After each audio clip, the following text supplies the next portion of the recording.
ar Anastasiju Bikavu esam pasniedzēji Mākslas akadēmijā un ļoti cieši saistīti ar modeli, ķermeni attēlošanu. Savā darbā mēs paralēli, neredzot viens otru, jo mums dažādas teritorijas un dažādi laiki, darām vienu kopēju akadēmisku praksi, mācām studentus. Šeit mēs absolūti nejauša veidā satiekamies, un es ceru, ka mēs nekonkurējam, bet papildinām viens otru. Un Anastasija sevi dēvē par multimākslinieci, es sevi dēvēju par tēlnieci, brīžiem par mākslinieci, kad ir projekti vairāk multimediāli, bet šoreiz tieši mēs izskatāmies kā tēlniecības izstāde. Anastasija sevi demonstrē vienlaicīgi kā performances māksliniece un kā instalācijas māksliniece. Oglē tā ir enerģija, kas sakrējas mūsu zeme, fosila kurināmais, kas kamēr mēs viņam nepieskarāmies, viņš ir neitrāls, nekāds, ne pozitīvs, ne negatīvs, viņš vienkārši ir. Un otrs darbs pretim, tā instalācija, tas ir zīmējums. Arī izmantota tam zīmējuma oglē. Un tas ir tā enerģija, kura jau parādās, un vēl tā enerģija, kad mākslinieks strādā ar oglē. Tāpēc tie darbi sasaucās savā starpā un tā arī izvietoti. Pirmkārt, viņa ir cita paudze. Viņa ir drosmīgāka, viņa sevi meklē. Arī šajā darbā Anastasija pierāda visiem, kas vēl nezina, ka viņa ir virtuoza zīmētāja un ļoti laba pasniedzēja, tāpēc, ka es laiku pa laiku pastarpināti dzirdu no studentiem dažādus komplimentus vai, man palīdzēs Anastasija, tur ir nopelns Anastasija, tur viņa man pacēla līmenī. Tagad mēs pie Anastasijas labāk zīmējam.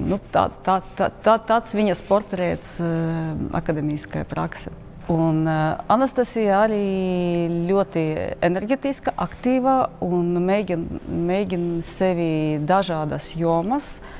Glezniecība, grafika, zīmēšana, performances, tēlniecība, metāla māksla. Šis darbs Anastasija vislielākais pēc izmēra, var uzskatīt viņu par objektu, par ķenetisku objektu, un tas bija viņa diploma darbs, Mākslas akadēmija bakalaura kursa.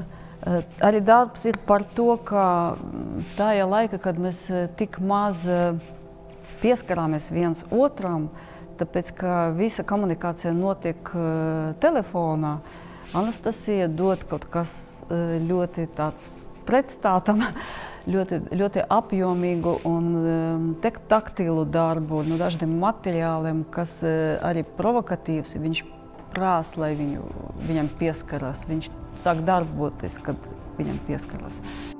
Jā, viņa mācījās Latgale, es mācījos Rīgā. Tāda atšķirība, bet, ja pārāk ņāties dziļāk, tad Anastasija nodzīvoja kādus 6 vai 8 gadus Lietuvē. Es atkal, mani vecāki abi divi, un tētis un māma ir no Latgales. Tad manas tālas dziļas saknes ir šeit, ir šajā teritorijā, un es te jūtos arī ļoti komfortabli. Man tā šķiet. Viens no maniem darbiem, kas arī ļoti ilgi tapa, ir karavīrs. Tagad viņš ir monolīts, zirgs un jātnieks. Kaut jātnieka ķermenis un zirga galvas veidoti pavisam cita laika. Tas zirgs bija domāts drīzāk kā erotiskais elements, bet es nevarēju atrast viņam turpinājumu, un kad sakas karš Ukrainā, tas ir domāts veltījums Ukrainas karavīriem, kuri saplūst it kā atsevišķi, viņus var atdalīt un ievietot bezkara stāvoklī, bet pašreiz viņš sēž un tā, riktīgi sēž uz tā zirga. Tām darbam arī diezgan sarežģīta vēsture, jo tām darbam ir vēl viens pirmais mēģinājums. Nevienmēr sanāca no pirmās reizes. Un tas darbs saucas Svārki. Jo tā ideja, ko es gribēju, ko ieskicēju, tehniski vēl nevarēju atrast pieeju un izdomāt, ko pēc kā darīt. Un tad atlēju tikai svarkus, kas izveidojas. Un kara laika tiešām tie svarki man asociējas ar svarki, kuri ar lietu sārgiem, kas paglāb vai sarga. Šo variantu jau uztaisīju, izdomājot līdz beigām, ko nekāda vaska es liešu. Kad es to visu trauslo, protams, tikai ziemā tu var darīt to tehnoloģiju. Kad vasks ciets, atvedu pie lēja, pie Karļa Aleņa, tad viņš visu sagrieza atkal pa gabaliem. Un pēc atliešanas atsevišķi gabali, ne tik daudz, paldies Dievam, tie gabali bija jāsametina kopā. Ja, un jāsaliek. Ja runāt par tehnoloģiju, brīžam tas ir tiešām tāds liels projekts dabūt to, ko tu gribi. Un pirmās reizes neveidojas. Es tā paskatījos, tas elements piltuves man ļoti bieži, pat karavīram viņš ir kaut kā svarki, svarki, piltuves, tautas sterps, kleita varbūt. Un te pavisam cits tipāžs. Tā ir varbūt pirmā, otrā kursa studenti, kurus mēs nesaprotam. Tad es varu viņu nosaukt par Evisu vai Ramonu vai Alīse. Tāda meitene, kuru es nevaru saprast. Cenšos saprast, bet nevaru. Bet viņa tā dzīvo savu dzīvu un kakis nav viņas kakis, vienkārši nejauši tā, kāds izskrēja. Tāds vienkārši mirklis. Reālas dzīves.